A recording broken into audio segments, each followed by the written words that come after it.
How's it, guys? This is Dayvy FPL and welcome back to another Fantasy Premier League video here on my channel. Now, this video is going to be covering my team for the Game Week 4 preview. We're going to be going over how my team did in Game Week 3 and how my team is shaping up for Game Week 4. We're also going to be looking at some transfer options that will probably be looked at come Game Week 4's deadline. And if I do make transfers, they probably will be in the comments down below, or I would have discussed them over on Twitter.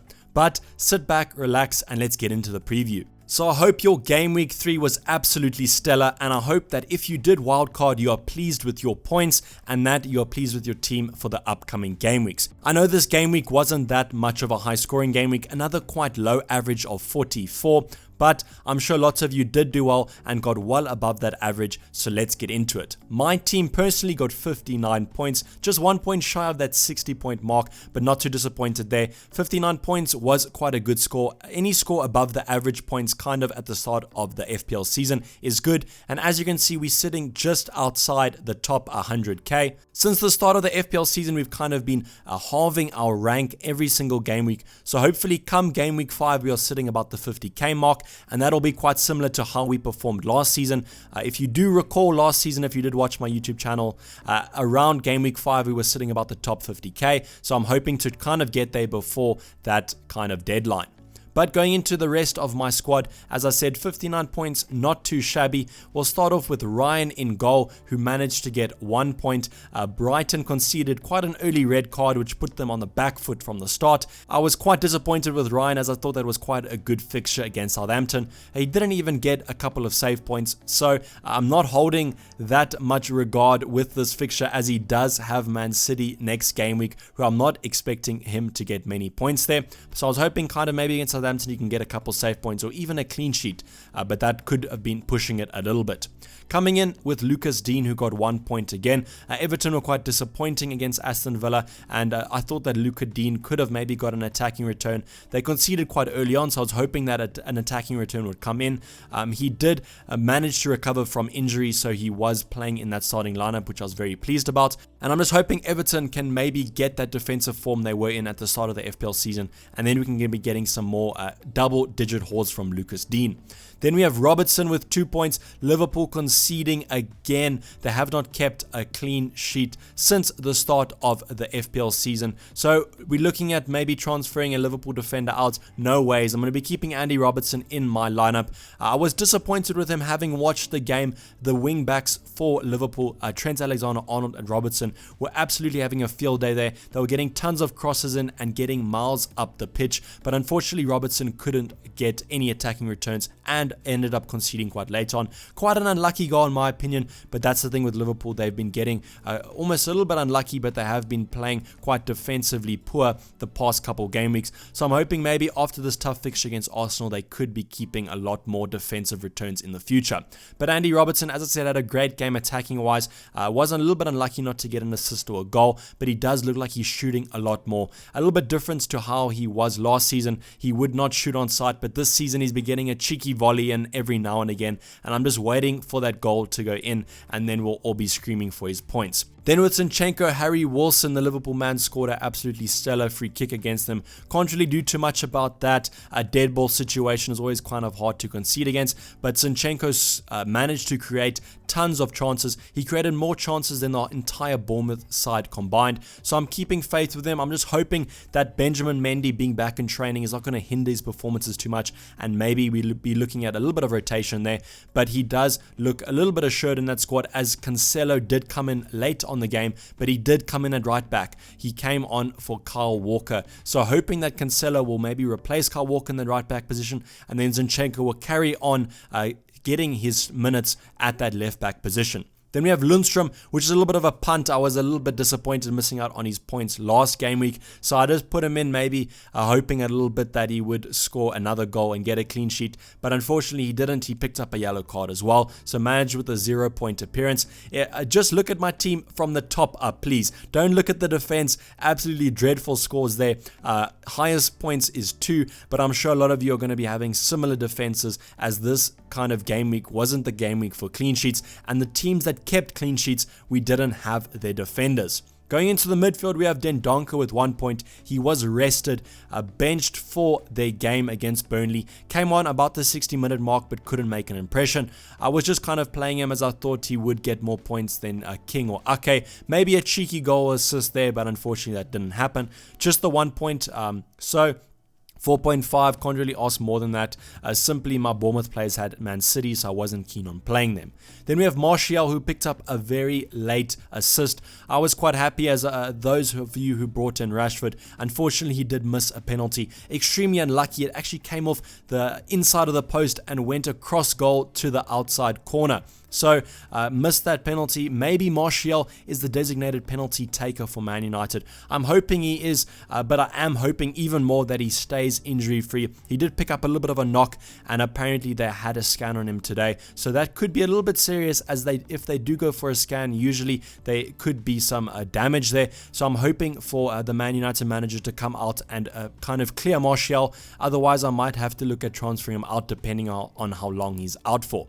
But Martial picked up that late assist. I was a little bit unhappy that he was not given a penalty in that Crystal Palace game. I thought that he was fouled, but with VAR was quite controversial this weekend, and it looks like it denied a lot of penalty claims. So a little bit fortunate there maybe for Crystal Palace, and maybe a little bit unlucky for Martial, but he did have a great game. Apparently he was the most attacking Man United option, so I'm happy to have maybe the best attacking option from Man United in my squad. Then we have De Bruyne with 5 points. A little bit lucky with the assist, but a little bit unlucky that his shot did not go through.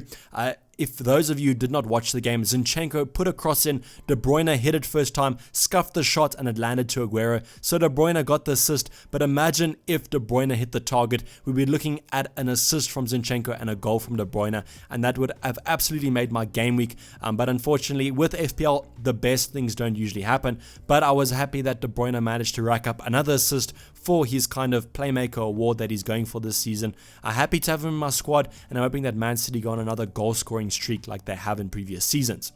Then we have the main man of the game week, Mohamed Salah, converted his penalty emphatically and then went on a nice run to score his second goal. Managed to pick up 15 points, 3 bonus points for Mohamed Salah. I know a little bit of a rare occurrence there, so I'm a little bit disappointed that I wasn't able to capitalize on with that captaincy, but I was always going to captain Sterling against Bournemouth as I considered Salah having the tougher fixture. But 15 points, I was really happy to keep on with him. I know a lot of people wildcarded Mane in for Salah because he's one more cheaper, so don't be too disappointed on that.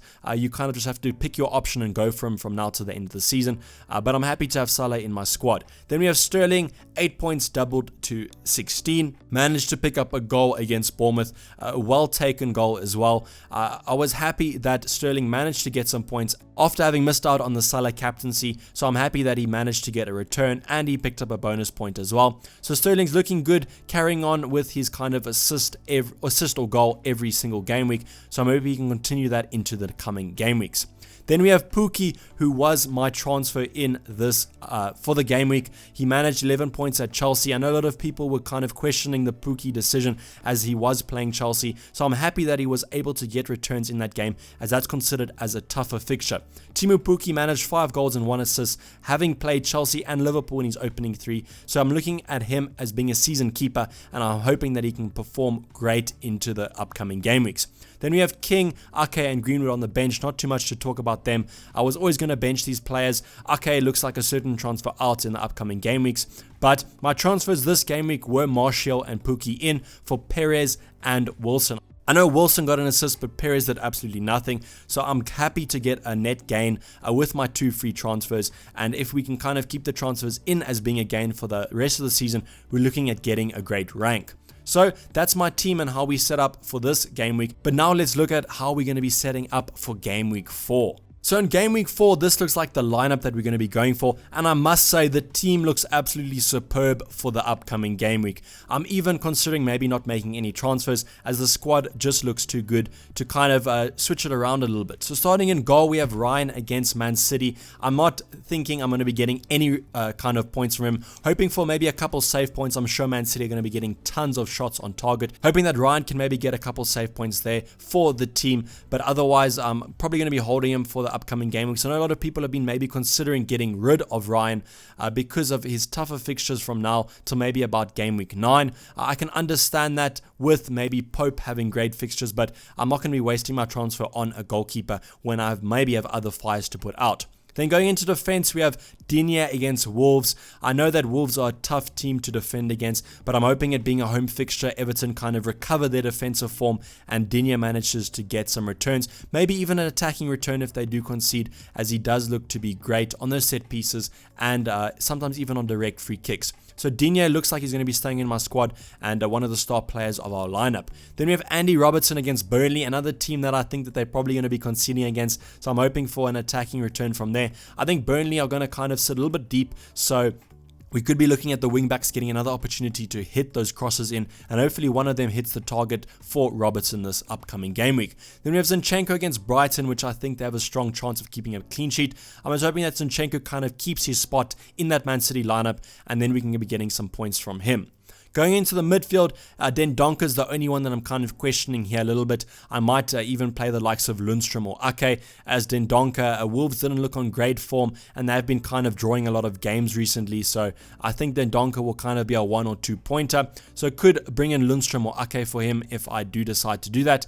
So I'm not expecting too much from Dendoncker if I do play him, and I think that Wolves-Everton game is going to be mighty close.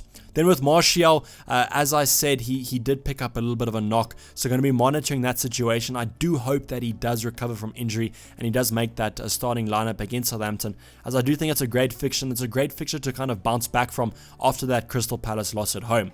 Martial looks like a great option for the rest of the season, as he is playing that number 9 spot, so hopefully a season keeper for me. Then we have De Bruyne against Brighton, hoping that he can continue his attacking returns from the start of the game weeks to now. I think that Brighton's a great fixture for Man City. They always kind of do well against them. So I'm hoping there's going to be tons of goals. And I'm hoping De Bruyne can get off the mark on the goals account. And I'm hoping that he can pick one up against Brighton. We have Salah against Burnley, which is going to be a tough game.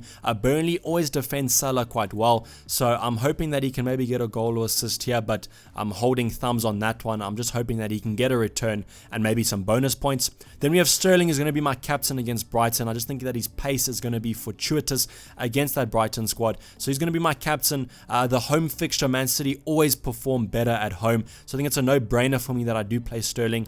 Going into attack, we have King and Pukki. Pukki I'm super happy with, and I'm sure he's going to be getting a return for us.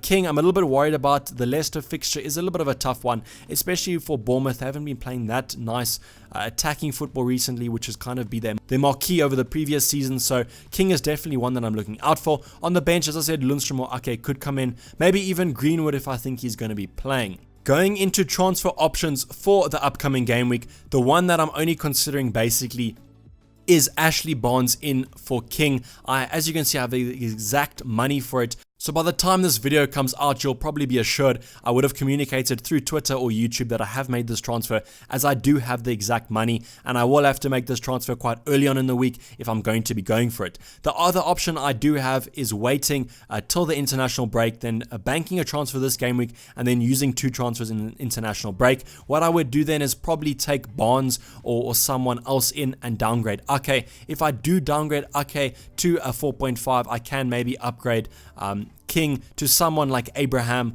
or another 7 mil attacker. I think Haller from West Ham might be a little bit of a stretch, as he is 7.4. So I'm probably looking at Barnes or Abraham's in next game week. But if I do make a transfer this game week, it's going to be Barnes in. Barnes just looks like a great option. I know they do play Liverpool, but I think if Liverpool do concede, it's going to be through Ashley Barnes. So and they do have some very nice fixtures after that. Now, to end off the video, and the last thing we're going to be kind of covering is I'm going to be covering who is the top of the Dayvy versus the World Mini League come the end of game week 3. So we do have LFC Globetrotters here. John or Jon from Ireland is the leading player in FPL for our league, so I wanted to cover his team. As you can see, he scored 85 points thanks to a lovely triple captain. The one thing I wanted to note about Jon's team as well is that he is 10th in the world, so congratulations on that one, and I hope that you savor this moment. And being a Liverpool fan, I'm sure that you're happy that we are top of the table and you are almost top of FPL leaderboards as well, so massive congratulations there, and I'm sure that you're absolutely buzzing. The one thing to note is Jon did triple captain Salah, managed 45 points, 15 points for a triple captain is not too shabby at all, and he did have the lovely points from Pukki as well. The one thing I wanted to note about Jon's team that's quite interesting is he has triple Norwich, and he does have Sterling, Salah, De Bruyne, and Mane in his midfield. That's why you can see he's kind of gone for a cheaper defense. That's not too bad this game week as the premium options didn't return. So the budget defense looks absolutely stellar in this one, even though they have only picked up 2s, 1s, and 0s. So I just wanted to mention Jon's team here as a massive congratulations for being the top of the Dayvy FPL League come the end of game week 3, and also for being 10th in the world. So that's going to basically wrap up the videos, guys. I hope you've enjoyed this one, and I hope your season has started off with an absolute cracking game week 1, 2, and 3. Hope you guys are climbing the leaderboards there, and I'm hoping my advice has reached you and you're performing much better than you have previous seasons. Please like the video if you did enjoy it and you are enjoying these preview videos and my team selections for the upcoming game weeks, and also drop a subscribe if you have not subscribed yet. But otherwise, I'm going to be signing off. This has been Dayvy FPL, and I'm out. Cheers, bye.